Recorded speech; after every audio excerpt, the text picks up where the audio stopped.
Olá a todos, boa tarde, bem-vindos a mais uma sessão do Congresso Internacional Cidades Lixo Zero. Nesta sessão de hoje, que é organizada pelo Instituto Lixo Zero Portugal, vamos falar sobre o movimento Lixo Zero e temos um painel de convidados muito interessante. Vamos falar primeiro com a Ana Milhazes, que é fundadora do movimento Lixo Zero Portugal e autora do blog Ana Go Slowly. Vamos falar também com a Cátia Curica, que é fundadora da Organi e da Uni. Vamos estar a falar também com o Rui Catalão e a Maria Antunes, fundadores do Kitchen Dates, com o Humberto Nogueira, vice-presidente da Associação de Comerciantes de Cânhamo Industrial de Portugal e colaborador ativo da Cana Casa. E, por fim, vamos falar com o Machado, que é presidente do Instituto de Portugal.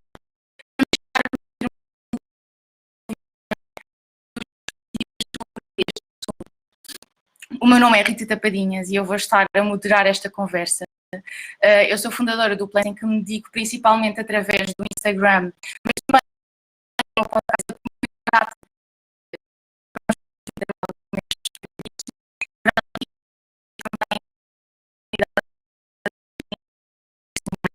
da licenciatura em Gestão na nova SB.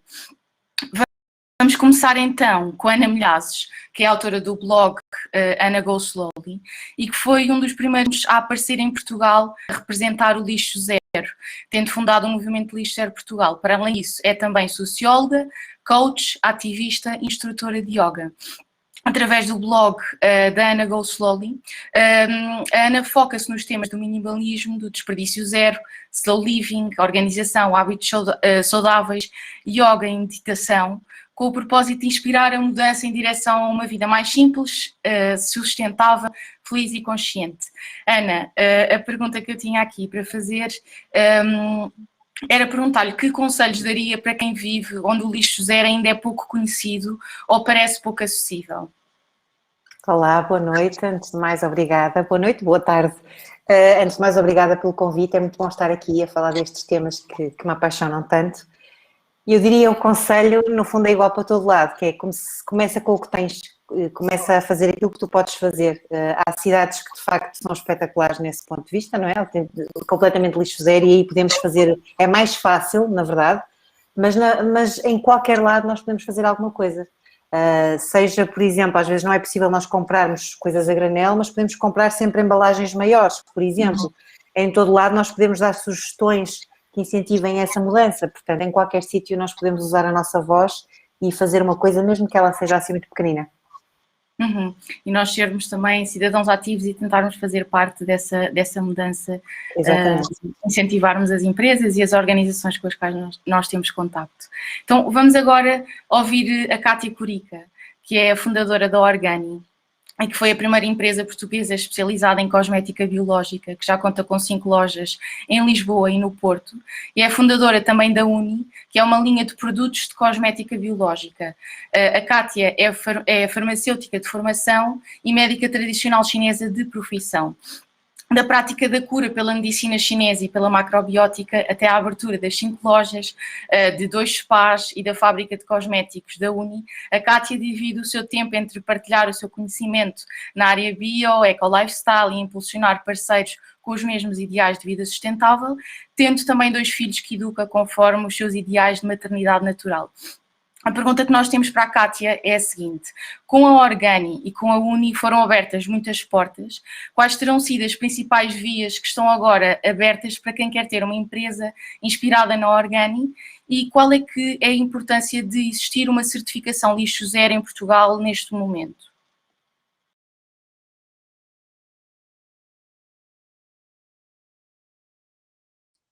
Então, olá. Eu sou a Cátia Curica e sou fundadora da Organi e da Uni. Nós dedicamos a trabalhar a cosmética biológica e neste caminho, obviamente, abrimos muitas portas, sem dúvida, e eu acho que se torna muito mais fácil para quem quer empreender, porque as pessoas já têm muito mais contacto do que é a cosmética mais natural, o que é ser biológico, quais são alguns dos ingredientes que precisamos ter mais atenção, muito mais atentas às embalagens, todo o tipo de perguntas mesmo que o público faz, são perguntas que não têm nada a ver quando nós começamos. Realmente nota-se que as pessoas estão muito mais interessadas, que já ouviram falar muito mais destas temáticas, percebem a questão do impacto dos cosméticos no ambiente e a importância deles serem biodegradáveis, de todas as substâncias, não é, que nós vamos colocar na água, que depois vai embora e que lava o nosso cabelo, o corpo, etc. E o impacto que isso pode ter nos ecossistemas e, portanto, de uma forma geral, as pessoas estão realmente muito mais atentas e sabem muito mais sobre isto. Depois eu acho que há uma série de outras portas, não é só a questão do público saber e estar muito mais interessado nestas temáticas, é depois mesmo todas as cadeias que se geram em redor disso. É desde as transportadoras, que hoje já oferecem muito mais soluções que antes era impensável. Às vezes que nós perguntávamos se tinham mobilidade elétrica, se podiam entregar bicicleta, mesmo as exigências que pediam plástico atrás de plástico e etc. E hoje está tudo muito mais facilitado.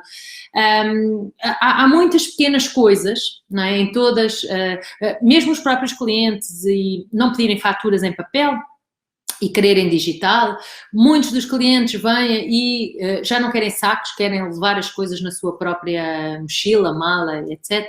Portanto, acho que há todo um caminho que já foi muito aberto, obviamente não só por nós, mas não é, por toda esta comunidade, que faz com que realmente toda a população esteja, obviamente, muito mais sensibilizada para estas questões. Claro que para nós não chega, não é? Portanto, acho que isto foi o início da caminhada, realmente estamos a conseguir chegar a muito mais pessoas, mas há realmente ainda caminho e muito caminho a fazer. E é aí que eu acho que as certificações de lixo zero podem ser importantes, porque são mais alertas, não é? São símbolos que vêm transmitir às pessoas, olhem, há outras formas de fazer as coisas e há aqui certificações que nos vêm dizer que podemos reduzir o lixo desta forma. Porque eu acho que a análise começa sempre aí e sempre dessa forma. Não é? Como nós também, quando resolvemos montar a nossa fábrica lixo zero, e nós estamos sempre a dizer, nós estamos sempre em processo. Nós em casa, nós na fábrica, nós na empresa, em todo lado onde nós vamos, a parte é sempre essa questão de estarmos sempre em evolução. E muita da parte importante é realmente analisarmos o nosso lixo, vermos que lixo é que estamos a fazer no momento e como é que nós poderíamos diminuir. E isto é válido em toda a cadeia. Tem a ver com as pessoas e a forma como as pessoas vêm trabalhar e que lixo é que trazem e que poderiam não trazer. Tem a ver com a compra das matérias-primas e como é que vamos conseguir ter recipientes que vão e que voltem usando sempre o mesmo tipo de contentores. Portanto, a análise do lixo é fundamental para conseguirmos olhar para os problemas e depois irmos trabalhar soluções. E estas soluções são tipicamente soluções que não abrangem só a nossa empresa. Não é? São soluções que abrangem as várias empresas. As transportadoras não trabalham só para nós, as transportadoras trabalham todo o mercado de mercadorias e, portanto, se formos vários a pedir, se formos vários a falar, nós vamos conseguindo dar este tipo de passos. E é aqui que eu acho que as certificações ajudam muito, é a trazer mais uma vez o foco para a possibilidade de realmente reduzirmos o lixo e, portanto, voltarmos a pôr sempre a questão do lixo na agenda, para realmente irmos conseguindo arranjar sempre mais e mais soluções.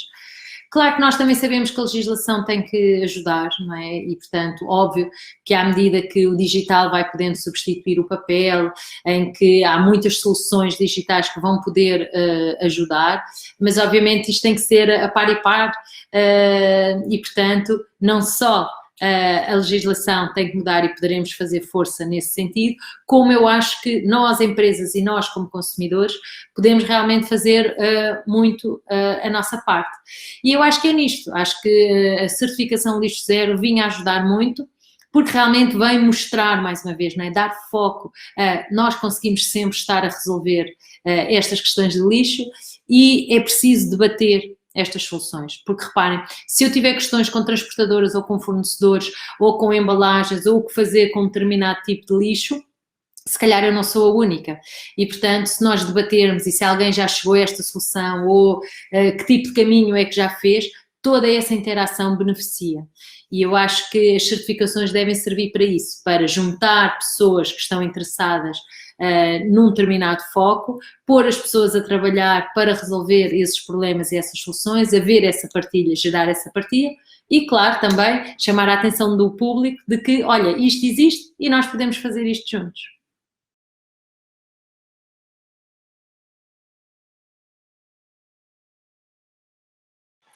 Vamos falar agora com o Rui Catalão e a Maria Antunes, também acompanhados pela pequena Alice, que são os fundadores do Kitchen Dates, onde provaram que é possível ter uma cozinha sem desperdício, 100% local, de relação direta com os produtores e que desafia as convenções num setor da restauração e da produção alimentar que ainda está muito ligado ao descartável e à conveniência e que ainda pode lutar também mais pela sustentabilidade. Rui e Maria, o restaurante Kitchen Dates não está ativo neste momento, mas a inspiração que deixaram durante 1 ano e meio de portas abertas, incluindo durante a pandemia, nunca vai desaparecer. Quais é que são, assim, os ensinamentos, os principais ensinamentos que esta experiência vos deu? Começas tu? Começo eu? Podes começar tu. Bom, antes de mais, muito obrigado pelo convite. É um prazer enorme estar aqui convosco. O maior ensinamento que nós tiramos é de que é possível, não é? Mais do que isto ser uma ideia louca de quem acha que pode trabalhar num restaurante sem gerar lixo, é a prova de que isso é possível e nós, durante o ano e meio que estivemos a funcionar, conseguimos efetivamente que isso fosse possível, sobretudo pondo em prática aquilo que nós estabelecemos como regras principais, não é? E isso tem também muito a ver com toda a relação com os produtores, não é? Com toda a forma como trabalhamos dentro da cozinha, com a forma como fazemos o contacto depois com os clientes, garantindo um conjunto de regras logo desde o início, isso é possível.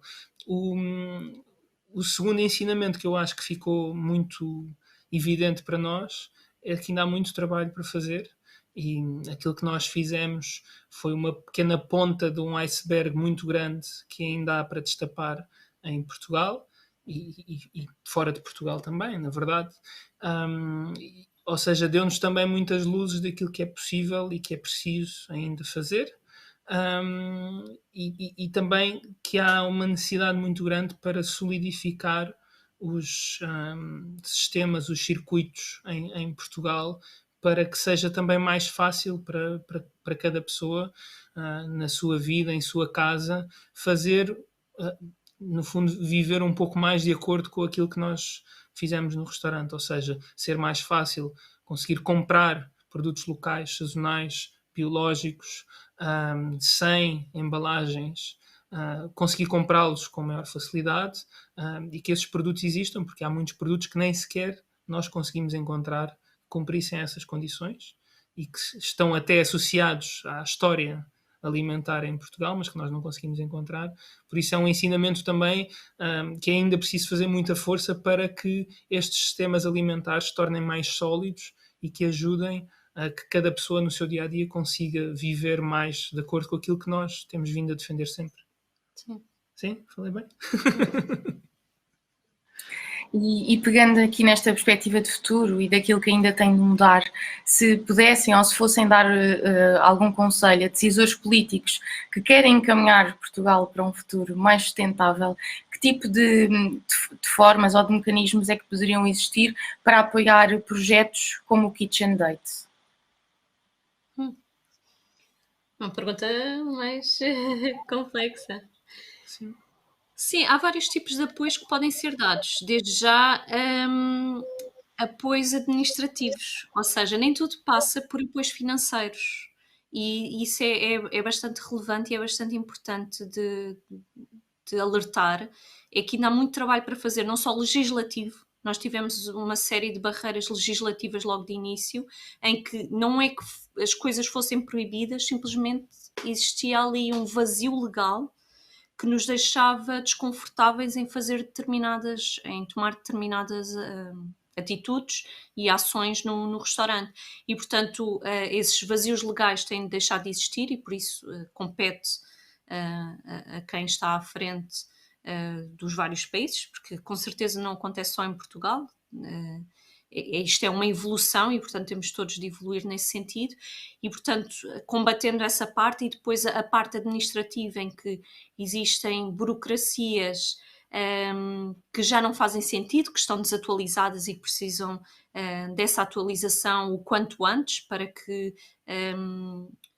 esta caminhada seja mais fácil e, sendo mais fácil, acabam por também apoiar de uma forma financeira, que podem existir também apoios financeiros e já existem alguns, infelizmente Nós não tivemos acesso a nenhum. Nunca tivemos acesso a nenhum.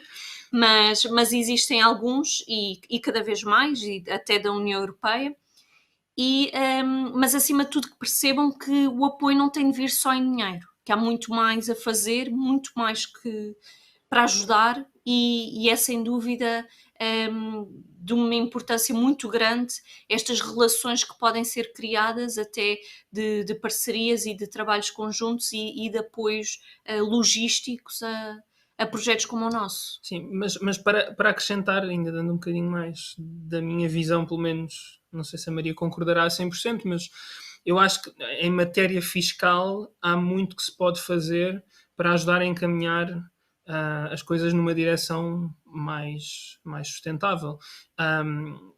Por um lado, há sempre a opção de ter isenções ou de haver uma redução da carga fiscal para empresas, para projetos, para negócios que seguem determinados princípios, como aqueles que nós praticamos, ou, por outro lado, penalizar aqueles que funcionem de uma forma mais poluente, menos circular, que no fundo retardem muito a sua adaptação à situação de emergência climática que nós temos.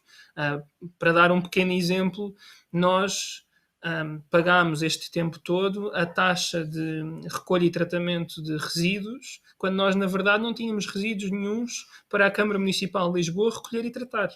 Pronto. E ainda assim tivemos de continuar a pagar essa taxa.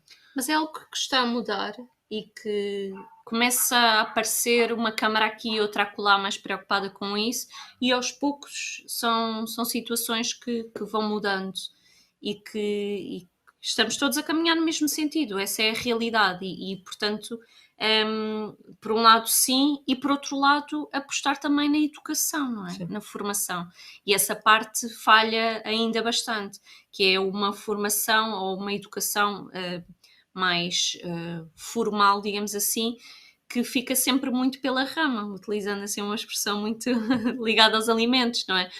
Porque nunca aprofundam muito e, portanto, as pessoas nunca ficam a saber exatamente o que é que podem fazer e até onde podem ir, e é esse até onde podem ir que vai fazer a diferença para depois terem melhores resultados. E pegando no conceito das cidades lixo zero, acreditam que este conceito que aplicaram no Kitchen Dates é possível de ser aplicado, se calhar, num horizonte, num curto espaço de tempo, mas num médio prazo, longo prazo, de uma forma mais geral nas cidades, incluindo não só restaurantes que queiram seguir este conceito, mas em cantinas, escolas, hospitais? Acreditam que nós podemos caminhar para aí e ter cidades lixo zero também nesta perspectiva? Ou é algo desafiante de conseguir? Eu acho que para já ainda há um caminho muito longo a percorrer. Falando do caso de Portugal e de Lisboa em concreto, quer dizer, nós fomos os primeiros a assumir este compromisso a este ponto. Há muito que é preciso fazer ainda para que mais sítios se aproximem disso. Uma coisa é certa, eu acho que vai aparecer cada vez mais e a um ritmo cada vez mais intenso. Vão aparecer focos em que esta realidade vai surgir. E nós, na verdade, tendo fechado o restaurante, entretanto, estamos ativamente empenhados em ajudar a que esses focos surjam, ou seja, em tudo o que nós conseguirmos ajudar pessoas, organizações que queiram implementar estas ideias, nós efetivamente estamos muito empenhados nisso. Agora, se isto vai ser uma realidade numa escala maior em breve, tenho algumas dúvidas que isso aconteça, mas claramente a velocidade está a aumentar, isso eu não tenho dúvidas nenhumas quanto a isso, e quanto mais nós conseguirmos acelerar isso, melhor ainda. embora um pouco atrasada agora com a questão da pandemia. Sim, A pandemia veio atrasar um pouco com a questão do takeaway e das entregas, e por isso veio gerar mais resíduos que não estavam previstos nesta evolução. Mas passando agora a pandemia ou melhorando a pandemia, então sem dúvida que sim. Ótimo, esperemos que sim, pelo menos num horizonte, pode ser um horizonte grande, mas faz sentido tentarmos caminhar para aí.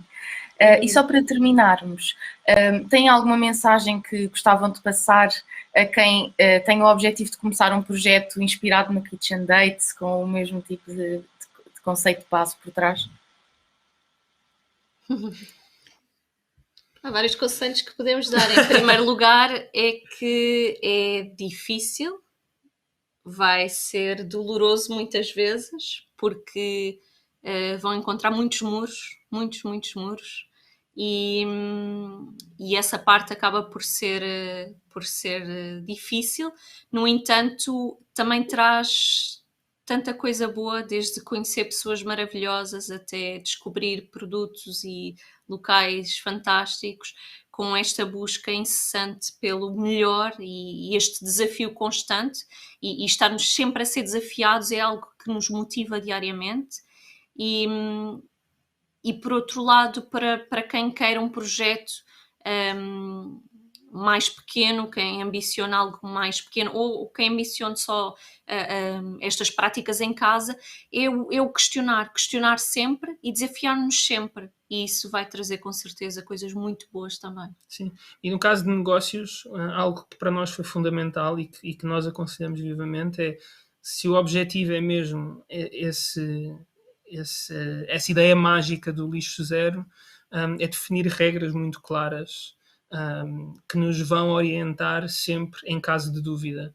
E porque quando temos essas regras, evitamos que numa situação em que estamos na dúvida, optemos por uma solução se calhar mais fácil, mas que não está tão compatível com a ideia de lixo zero, ou seja, conseguirmos manter-nos alinhados com essas regras é logo à partida uma garantia de que nós vamos ser fiéis ao espírito do conceito que queremos criar. E acima de tudo não esquecer que existe uma série de pessoas que estão a tentar fazer o mesmo, e não tem mal nenhum perguntarmos e não tem mal nenhum pedirmos ajuda uns aos outros. Estamos cá todos para fazer esta caminhada juntos. E quantos mais formos, mais fácil se tornará. Exato. Muito obrigada, Rui e Maria, pelo vosso tempo, e espero que continuem a inspirar muitas pessoas com o Kitchen Date e com o que ainda poderá vir aí. Parabéns pelo vosso trabalho. Obrigado. E até à próxima. Até à próxima. Obrigada, até à próxima.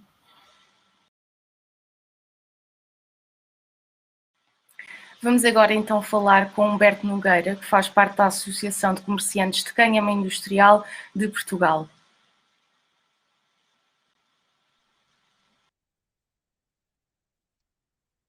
Olá, boa tarde a todos. Olá, consigo. Eu gostava de pedir, para começarmos, se podia apresentar um bocadinho e apresentar também o trabalho que faz, aquilo que está a fazer no momento. Com certeza. Bom, meu nome é Humberto, eu tenho 36 anos, sou luso-angolano, nascido em Angola, cresci no Porto, no distrito do Porto. A partir de 2010, cannabis revelou-se um verdadeiro entusiasmo na minha vida, não só a nível pessoal, a nível social e também a nível de interesse profissional. A partir de 2014 decidi então dedicar-me profissionalmente, inteiramente a explorar cannabis medicinal e para também cânhamo industrial ou cannabis portanto, para fins industriais. Em 2014 comecei em Angola, portanto uma empresa agrícola, mas só em 2017 é que em Portugal comecei realmente a cultivar cânhamo industrial. É o que eu tenho feito, é uma das atividades que eu me tenho dedicado desde 2000, portanto, em Portugal desde 2017. Entretanto, acabei por não resistir também portanto, à consultoria e portanto, a tentar ajudar outros projetos, outras iniciativas e outros empreendedores a entrarem, a se ingrarem nesta nova, não é assim tão nova, não é? Ou nestas novas ou renascidas indústrias da cannabis. Tenho também colaborado desde 2019 com a Cana Casa, a Associação Portuguesa de Cânhamo Industrial, que tem, portanto, como pedra basilar, apoiar os produtores nacionais e também, portanto, empresas e produtores estrangeiros, portanto, residentes em Portugal. Mais recentemente, também fui convidado para a vice-presidência da ACIP, portanto, a Associação de Comerciantes de Cânhamo Industrial de Portugal.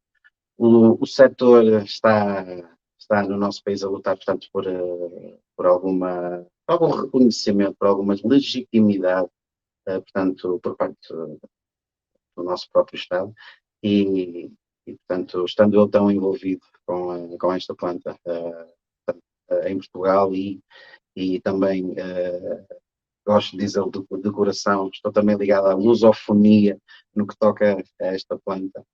E pronto, e por causa desta globalização, desta forma de nos conectarmos tão facilmente, então, portanto, o associativismo em Portugal acabou por ser a forma, digamos, portanto, mais produtiva, não é? E mais fiável para que consigamos chegar a um porto e acabar de uma vez por todas com os mitos que foram criados à volta da planta, trazer informação onde foi depositada tanta desinformação. A planta cannabis sativa, é o nome científico da planta, portanto, é uma planta, sim, toda a cannabis é cannabis, mas existem diferentes variedades, existem diferentes propósitos, existe muita informação para transmitir, sobretudo aos consumidores, não é assim? É por isso que aqui estamos, é por isso que aqui estou, Humberto Nogueira, é por isso que aqui estamos, Cana Casa e a Associação de Comerciantes de Cânhamo Industrial de Portugal. Muito bem, muito bem. Então, aqui uma questão, pronto, o cânhamo pode ter várias utilizações, não é? Como já desvendou um bocadinho, e fala especificamente do cânhamo industrial. Num contexto das cidades lixo zero, qual é que pode ser a relevância do cânhamo industrial? Como é que eles podem contribuir? Bom, atualmente, a primeira coisa que, de forma mais objetiva, a União Europeia, neste momento, está a facilitar o financiamento de empresas que venham dar resposta à crise dos plásticos não biodegradáveis, não é assim? O cânhamo industrial, sendo uma planta anual e que pode atualmente, não na prática ainda, não é? Mas no papel, em teoria, numa série de estudos e de avaliações de engenharia, inclusive, pode servir para mais de 25 mil produtos, entre pré-transformados e produtos acabados. Então, a forma, se calhar, mais simples de transmitir às pessoas o potencial do lixo zero que esta planta tem para o planeta. Eu posso vos dizer, então, que uma casa, ou, por exemplo, este edifício onde eu estou, em São Miguel, nos Açores, cerca de 77% dos materiais podem ser derivados do cânhamo industrial. Da forma ainda mais simplificada, seria o mesmo que dizer que, à exceção do vidro e do metal, quase todos os elementos da construção, do acabamento, da decoração, do isolamento, podem ser derivados do cânhamo. Estamos também a falar de uma planta que, eventualmente, se produzirmos um bioplástico derivado do cânhamo, que não só já tem uma particularidade fantástica, que é entre 3 a 4 meses a cultura está pronta para ser transformada industrialmente, comparativamente às décadas que um eucalipto ou um pinheiro ou qualquer outra árvore usada para celulose, não é? Precisam para estar devidamente maturados, se é que podemos aplicar realmente este conceito às árvores que precisam de uma longevidade tão mais extensa do que a nossa para serem realmente produtivas neste planeta, não é? Além de produtivas, para serem realmente eficientes neste planeta. Se explorarmos o cânhamo, não precisamos abater estas árvores, então elas vão continuar a ser bem mais eficientes na retenção de carbono. Um bioplástico de cânhamo, entre 90 a 120 dias, quando abandonado na natureza e é exposto aos elementos, eventualmente vai ser reabsorvido na natureza. Então, é este um dos 25 mil potenciais, ou dos 25, mais de 25 mil motivos que o cânion pode representar portanto, para uma cultura, para uma prática de lixo zero. Ou seja, existe todo aqui um potencial também mesmo do ponto de vista da própria planta, não é? Da forma de crescimento da própria planta, que daria espaço para toda uma nova conversa só sobre o potencial do cânion. Absolutamente. E em relação a Portugal, qual é que é a situação atual da utilização do cânhamo industrial nas suas várias vertentes? Já existe espaço? Está a ser valorizado ou não? O fator histórico da planta. A CPLP, o grupo que representa os países que usam a língua portuguesa, seja como primeira língua, seja como segunda ou terceira.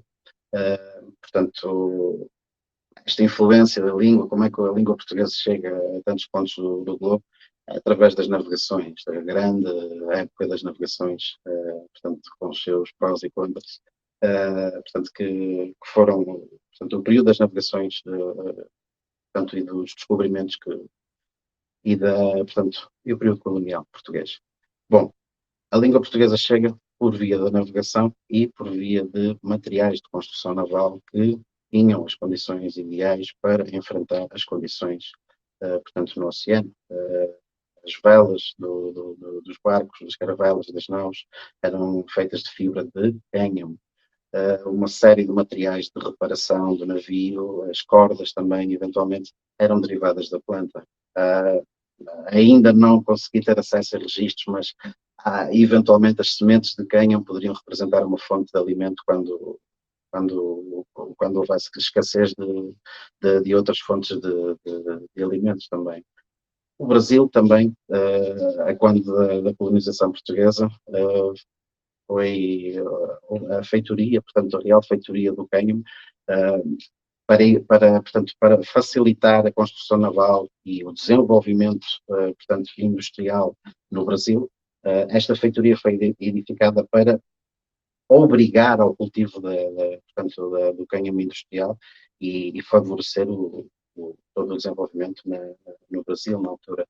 Em Angola, em 1942, existe um registro de uma experiência feita por portugueses e angolanos no Planalto Central de Angola, uma das zonas mais férteis do planeta Terra, em que a base de comparação foi feito, portanto, o cultivo de cânhamo, a base de comparação foi feita na altura com milho, e o resultado está descrito como sendo absolutamente superior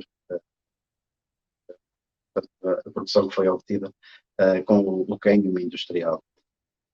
Bom, todo este fator histórico, eventualmente, acaba portanto, por sofrer também com o período do proibicionismo, sobretudo a partir de 1937, não é? Com o Marijuana Tax Act nos Estados Unidos, em que, na busca de portanto, proibir o uso adulto portanto, das variedades com altas percentagens de THC, portanto, acaba-se por também confundir o cânhamo industrial e começa uma proibição e uma confusão a nível global sobre o que é o uso adulto de uma determinada variedade de planta e o uso industrial, milenar, portanto, do cânhamo industrial. A partir do início deste milénio, portanto, com a União Europeia, o cânhamo industrial volta a ser devidamente autorizado, também em Portugal, e chegamos, portanto, ao início da ascensão do CBD, portanto, a partir de 2010 e 2011, em que os agricultores e, eventualmente, o resto da humanidade descobrem que aquela tal variedade de cannabis que toda a gente dizia que se fosse fumada daria dores de cabeça, isto é desmistificado quando acabamos por perceber que não precisamos de utilizar constantemente o THC, mas, dado que vivemos num mundo absolutamente carregado de stress e de ansiedade, podemos utilizar uma parte não psicotrópica da cannabis, portanto, e absolutamente mais barata. É sim o CBD e também portanto, da exposição de mártires, não é? De crianças com formas muito agressivas de epilepsia, através da internet, portanto, os casos destas crianças acabam por dar uma dimensão e um nível de debate muito intenso à volta do cânhamo e do CBD, derivado de cânhamo. Eventualmente, a indústria da cannabis medicinal e a indústria também, consequentemente, da cannabis de uso adulto, acabam por também absorver o fenómeno do CBD, porque o CBD tem um efeito como alimento ou como suplemento, ou como forma de fumo ou de vapor. Também podemos acabar por considerar um uso, como chamaríamos, recreativo, não é, do CBD. Se pensarmos que o uso recreativo é obter um determinado estado de maior relaxamento, não propriamente, portanto, um estado elevado, não é? Como proporcionado pelo THC. Tendo isso em conta, o CBD atinge uma dimensão de exposição e uma dimensão de mercado e um nível de atratividade aos consumidores global, dos 8 aos 80. É como dizer que se não tem efeito psicotrópico, não é um problema. Ou não deveria ser um problema, não é assim. A nível legislativo, pronto, acabamos por encontrar muitos desequilíbrios na forma como legislamos umas e outras variedades, ou o propósito medicinal e o propósito industrial. E, eventualmente, agora, como foi debatido também, o uso adulto da planta cannabis. Chegando então portanto, à nossa atualidade, cânhamo industrial, no que toca à cannabis industrial ou cânhamo industrial, os produtores nacionais, as empresas nacionais, enfrentam ainda algumas dificuldades por parte portanto, dos órgãos reguladores do cultivo em Portugal, nomeadamente a DGAV, Direção-Geral de Alimentação e Veterinária, é quem desde sempre, ou desde que o cânhamo está disponível ao cultivo em Portugal, é a entidade que até ao ano passado, até agosto do ano passado, era a entidade que deveria apenas garantir que os produtores nacionais adquiriam sementes certificadas. É uma das pedras basilares da legislação europeia e, eventualmente, da legislação portuguesa para autorizar o cultivo de variedades de cânhamo industrial. A União Europeia dispõe de um catálogo europeu cujas variedades são certificadas a nível pela União Europeia e reconhecidas dessa forma. Desculpa. E, eventualmente, do ponto de vista medicinal, foi legalizado em 2018 e a partir daí começa a confusão entre a DGAV e o Infarmed, o órgão regulador do medicamento em Portugal, que foi nomeado então portanto, a agência responsável pela autorização de cultivo e produção, transformação, importação e exportação de cannabis medicinal.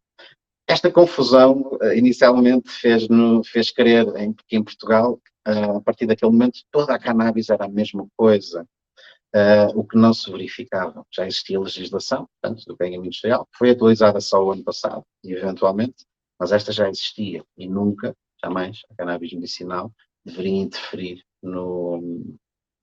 portanto, com o cânhamo industrial em Portugal. Da forma mais resumida, para também terminar, o que é que sucedeu nos últimos anos com esta confusão? Legalizamos em 2018 a cannabis medicinal, a partir daí a DGAV passou a negar-se qualquer responsabilidade de verificação da certificação das sementes adquiridas dos produtores. Entre 2018 e 2020, vários produtores em Portugal, nacionais e estrangeiros residentes, acabaram por ser confundidos como produtores de narcotraficantes. Isto porque a DGAV, a partir daquele momento, recusava-se a reconhecer o cânhamo industrial como sendo algo completamente distinto da cannabis medicinal. Felizmente estes processos, se não todos, mas eventualmente acabam arquivados, porque uma análise de laboratório, ainda que tardia, na maioria dos casos, acaba por revelar que não é drug type, isto não é marihuana, isto não é cannabis com alto potencial de THC.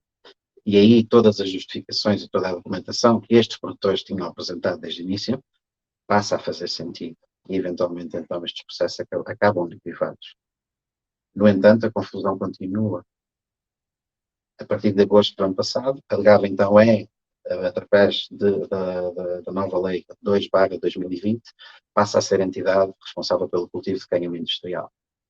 Bom, como eu vos disse, o CBD, no início da década passada, foi o motor do ressurgimento, da ascensão, não é?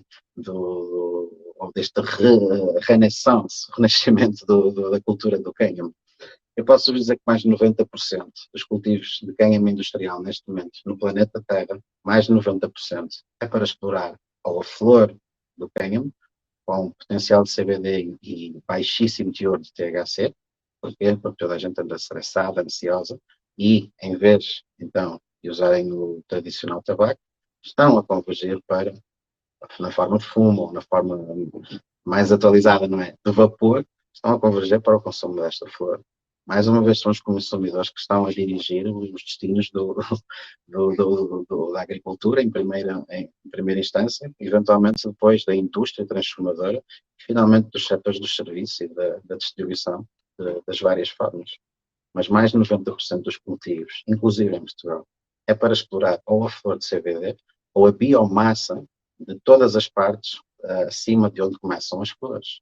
Podem não ter potencial comercial por não serem flores bonitinhas e sem semente, mas com o próprio tratamento podem ser eventualmente usadas para extrações que vão resultar nos tais óleos de CBD, esses fresquinhos, que na verdade não são óleos de CBD, são extratos de alguma base lipossolúvel, não é? Alguma gordura vegetal, onde adicionam um extrato com uma determinada percentagem de canabinoides derivados do cânhamo industrial. É isso que esse produto é. Não convém confundir com CBD isolado. Eventualmente é um produto que precisa de muito mais regulação e que atualmente só está disponível às empresas com licenciamento de cannabis medicinal.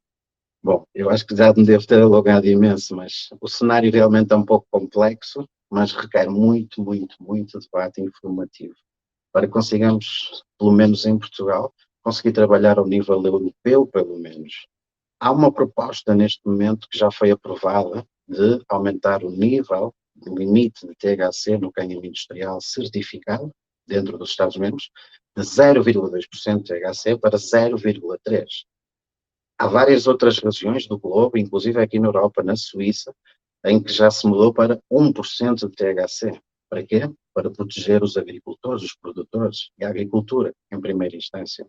Se houver um controle, e este ano, aparentemente, finalmente em Portugal, vão começar a haver esse tipo de perdão, vão começar a haver controles de cultivo para determinar se a cultura está no nível correto. Ainda não sabemos o que é que vai acontecer aos produtores se eventualmente tiverem mais de 0,2% nas suas culturas, mas já foi pedido através da Canacasa e eventualmente está a ser também desenvolvida, portanto, o trabalho da ACIP para também apresentar propostas de aumento do nível THC também em Portugal, para que os produtores não vejam os seus investimentos perdidos, só porque em vez de 0,2% ou menos, tenham 0,3% ou 0,5% ou eventualmente 1%.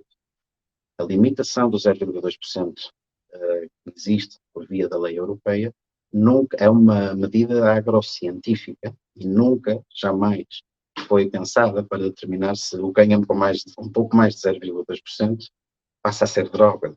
Não. As percentagens de THC que normalmente são necessárias para a pessoa sentir realmente um efeito psicotrópico, falando de bom português, ficar pedrado, ou boiado, ou brisado. As percentagens são relativamente superiores. As percentagens necessárias são bastante superiores. O cânhamo com um pouco mais de 0,2 nunca deve ser tratado como um crime. Mas, eventualmente, se tiver mais de 0,2, ainda deixa de ser um produto passível de ser comercializado. Então nós precisamos, de uma vez que os nossos organismos estatais, nomeadamente a DGAV, nomeadamente o Ministério da Agricultura, que infelizmente eu tenho que dizer isto, o Ministério da Agricultura, desde 2017, do meu conhecimento, continua simplesmente a lavar as mãos de todas as questões ligadas ao cânhamo industrial, remetendo exclusivamente para conselhos de ministros e para portanto, eventualmente agora para a Direção-Geral de Alimentação e Veterinária. Precisamos que o debate seja realmente feito, que a legislação seja desenvolvida.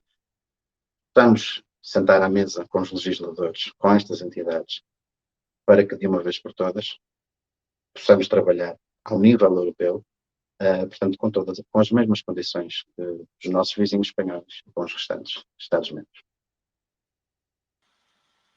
Muito bem, obrigada, Humberto. E só para terminar, não sei se quer acrescentar mais alguma mensagem, mais alguma coisa antes de terminarmos. Bom, a todos os agricultores nacionais e a todos os agricultores europeus, pelo menos, eu peço que prestem mais atenção agora ao panorama nacional, uma vez que Portugal, os produtores nacionais e estrangeiros residentes, estamos realmente há muito tempo a lutar pela normalização de uma cultura que o cânhamo industrial é uma cultura agrícola e que jamais deve ser tratada como outra coisa, ou como cannabis medicinal, ou como cannabis para uso adulto. O apelo que eu faço é que, para quem tiver realmente interesse, para quem tiver terras e que queira realmente rentabilizá-las, leiam um pouco mais sobre o cânhamo industrial e, eventualmente, aos agricultores, entrem em contacto com a Canacasa e com a ACIP, Associação de Comerciantes de Cânhamo Industrial em Portugal. Tornem-se sócios, porque só dessa forma conseguimos realmente ajudar, chegar a mais pessoas, e só dessa forma vamos conseguir ter uma indústria do cânhamo industrial em Portugal produtiva, eficiente e que pode, de uma vez por todas, solucionar grande parte dos problemas que temos a nível do tratamento de resíduos. Nós precisamos de uma economia circular, nós precisamos de trabalhar exatamente como a natureza trabalha, onde não existe o conceito de lixo. Nós precisamos de uma economia circular que transforme os produtos e lhe dê reutilidade. O cânhamo é, sem dúvida, como diria Jack Herer, eu não sei se a cannabis vai salvar o planeta, mas é provavelmente a única planta que o pode fazer. Muito obrigada, Humberto, por esta conversa e por todas as informações. E até à próxima. Até à próxima.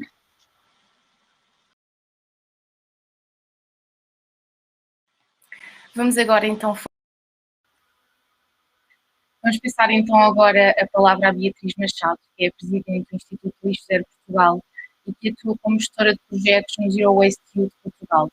Ela tem como propósito lutar por um mundo sem lixo e sem desperdício e realiza várias ações de dumpster diving, que no fundo é uma prática que visa redefinir o destino dos alimentos dos supermercados, com datas de validade a expirar ou expiradas já, reduzindo-se assim o desperdício alimentar. Beatriz, que mensagem é que o Instituto Lixo Zero Portugal quer deixar hoje? Olá, muito boa noite ou boa tarde, para como me estão a ver. Antes de mais, muito obrigada pelo convite, é um prazer estar aqui a representar o Instituto Lixo Zero Portugal. Então, em 2019, a iniciação um bocadinho para a história, em 2019, em outubro, realizou-se em Cascais o We Are Global Meeting, que foi organizado pela Juventude Lixo Zero Brasil, onde no final do evento se formou o Zero Waste Youth Portugal, que desde então, eu peço desculpa por os festejos de Portugal, que está a jogar, que desde então tem trabalhado para expandir o conceito do lixo zero na comunidade portuguesa, principalmente entre os jovens. Já há algum tempo que o Rodrigo Sabatini, o presidente do Instituto Lixo Zero Brasil, e que tem bastante proximidade com o nosso país, se tenha percebido que da abertura de Portugal para receber os conceitos do lixo zero, e por isso tinha vindo desde algum tempo a desafiar alguns portugueses da mesma área para darem início ao Instituto. Em 2020 houveram alguns ensaios para dar início ao Instituto, quando alguns membros do Zero Waste Youth Portugal e alguns embaixadores do Instituto do Brasil, já radicados em Portugal, juntaram-se para organizar a Semana Lixo Zero, durante a qual se percebeu que os portugueses estão super interessados no assunto, o que ainda dá mais motivação ao Instituto, ao início, para que fosse iniciado o Instituto. Entretanto, desde essa Semana Lixo Zero temos vindo a trabalhar, mas oficialmente o nosso início só ocorreu no passado mês de maio com a Semana da Compostagem. Estamos muito centrados no ativismo social, que por enquanto tem sido online, mas com já cheias de vontade que seja presencial. E também estamos a consolidar o Instituto como instituição para fortalecer cada vez mais o conceito Lixo Zero. Queremos adaptar o que foi feito no Brasil, mas num contexto português, para aumentar as boas práticas do país. Um dos nossos objetivos é agregar forças com outras organizações que atualmente já estão no terreno e acreditamos que toda a evolução é muito mais fácil e rápida quando trabalhamos em conjunto. A ideia é que daqui a um tempo, esperamos que breve,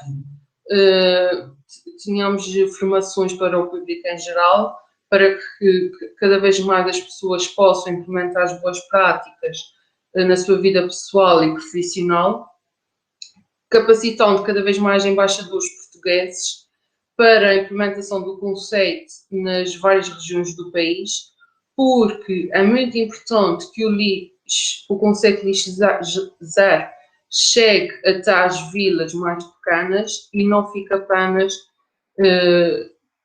das grandes cidades. Queremos que chegue a todo o continente e ilhas. A produção de resíduos está na origem de vários problemas ambientais e não só, também sociais, e por isso é urgente arranjarmos essas soluções.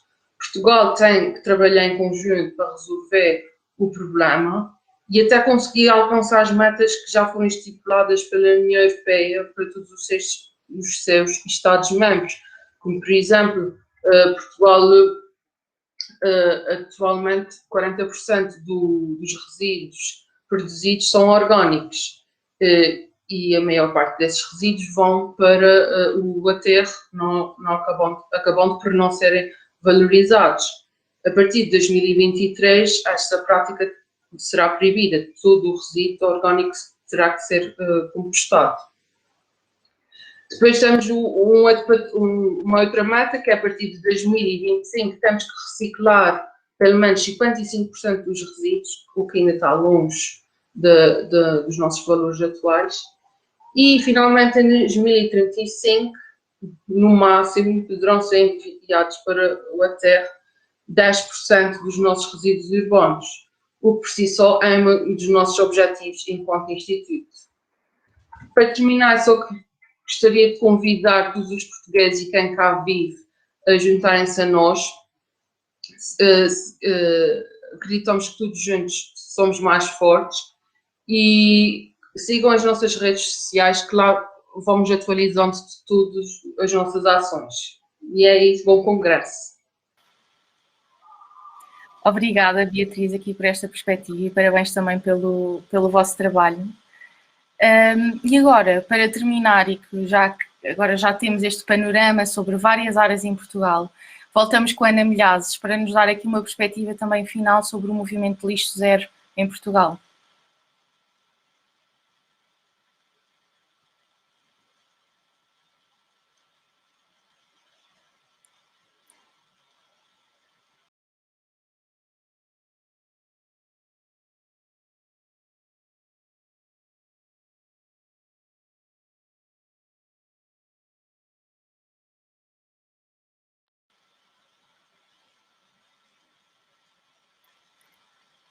Possivelmente estaremos com algum problema técnico, esperamos mais um bocadinho.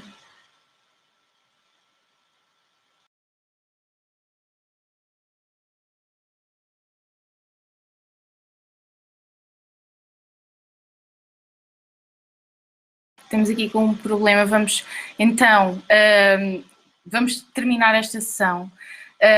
Eu agradeço a todos os convidados e também a todas as pessoas que estiveram a assistir hoje connosco.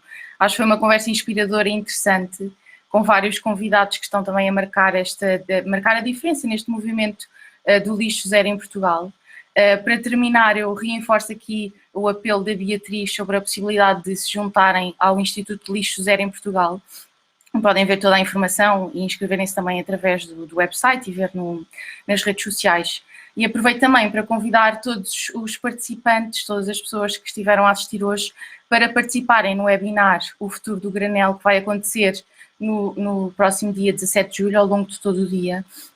Este webinar vai procurar trazer uma reflexão através das experiências na primeira pessoa e na voz de cada um dos 27 oradores e tentar provocar mudanças efetivas que passem do individual para o coletivo. Ele é promovido pela Maria Granel e pelo Livro Para, e podem encontrar os bilhetes também no site da Maria Granel. E foi isto, muito obrigada mais uma vez por terem estado connosco e até à próxima.